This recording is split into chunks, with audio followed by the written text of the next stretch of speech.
He is the reigning Australian Open champion, and he cannot play because he is unvaccinated. Now, our next guest has been covering the story from the beginning. He has great insight into the entire lockdown going on 2 years and insanity in Australia. His name is Avi Yemini. He's the chief Australian correspondent for Rebel News, and he joins us now from Melbourne. Avi, great to have you on the show this morning. I'm just going to turn it over to you. What's your reaction as you see what's happening in Australia this morning? Well, thanks for having me. It's been an insane week, but a couple of corrections. It's not actually that the government appealed it and won the appeal. That's not true.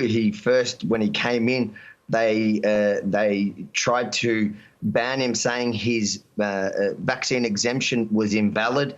When he appealed that, he won in the Federal Circuit Court.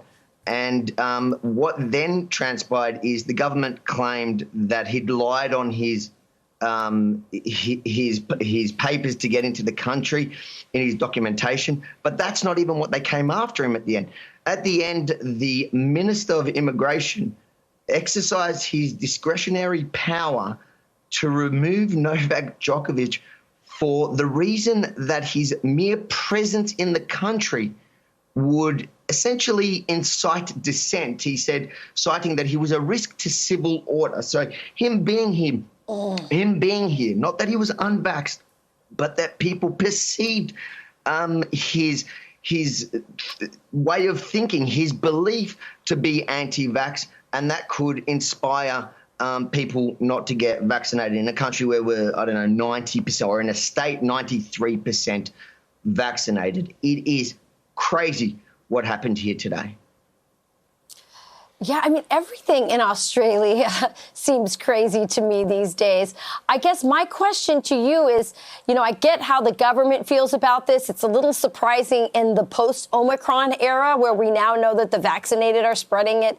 But how do the Australian people feel about it? Where do they stand? Because this was such an international story that put a spotlight on what they've been going through as well. I think a lot of Australians were really angry in the beginning when Novak got an exemption because, as I said, over 90%, at least in Victoria, are double vaccinated. And that's not because people chose to. It's because pretty much to live life here, you need to be fully vaccinated. So people felt like they were forced to get vaccinated. But then this superstar came here and he was given an exemption. I think the federal government here rode that wave and felt like they had an opportunity to win some political points, and they essentially went to take him out on the most bizarre reason. It's not, again, that he's unvaccinated. That today the immigration minister conceded that his vaccination exemption was absolutely kosher. It was fine. It was over the fact that they said he was potentially inciting dissent. And one of the things that they cited as evidence, which I found quite interesting, is that before the vaccines were even available, that he'd questioned the idea of a vaccine, or he said that he was no expert, but he would see at the time, but he wasn't really interested in vaccines. That was the only real evidence that the state had that he was ever kind of anti-vax. The interesting thing is that that was at a period of time that Joe Biden and every Democrat in America was having a go at the vaccines. It was during the period that Trump was talking about the vaccines. And back at that time, being anti-vax was actually the right kind of position to have. So it is a really, really bizarre situation that's happened here. But there is, listen, a lot of people were angry about Novak being here. I think Australians are going to look back at this period with a lot of shame. Avi, you raised so many great points. This idea that he would incite dissent. Dissent is something Americans are quite proud of, although it's been being squelched here as well, and we've seen it actively by big tech. But the fact that the government would say dissent not allowed, what does that tell you about the current state of politics, of power in Australia? A lot of people look over at Australia and don't recognize a thing we used to think it was.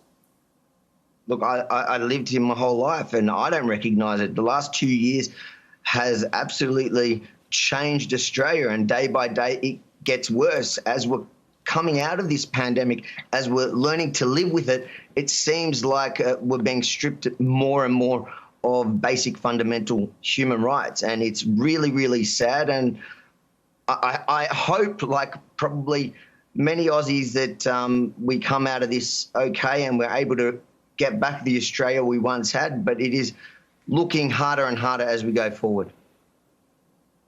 Avi Yemini of Rebel News. Great perspective this morning. Thanks for jumping on so quickly this morning, Avi. Thanks for having me.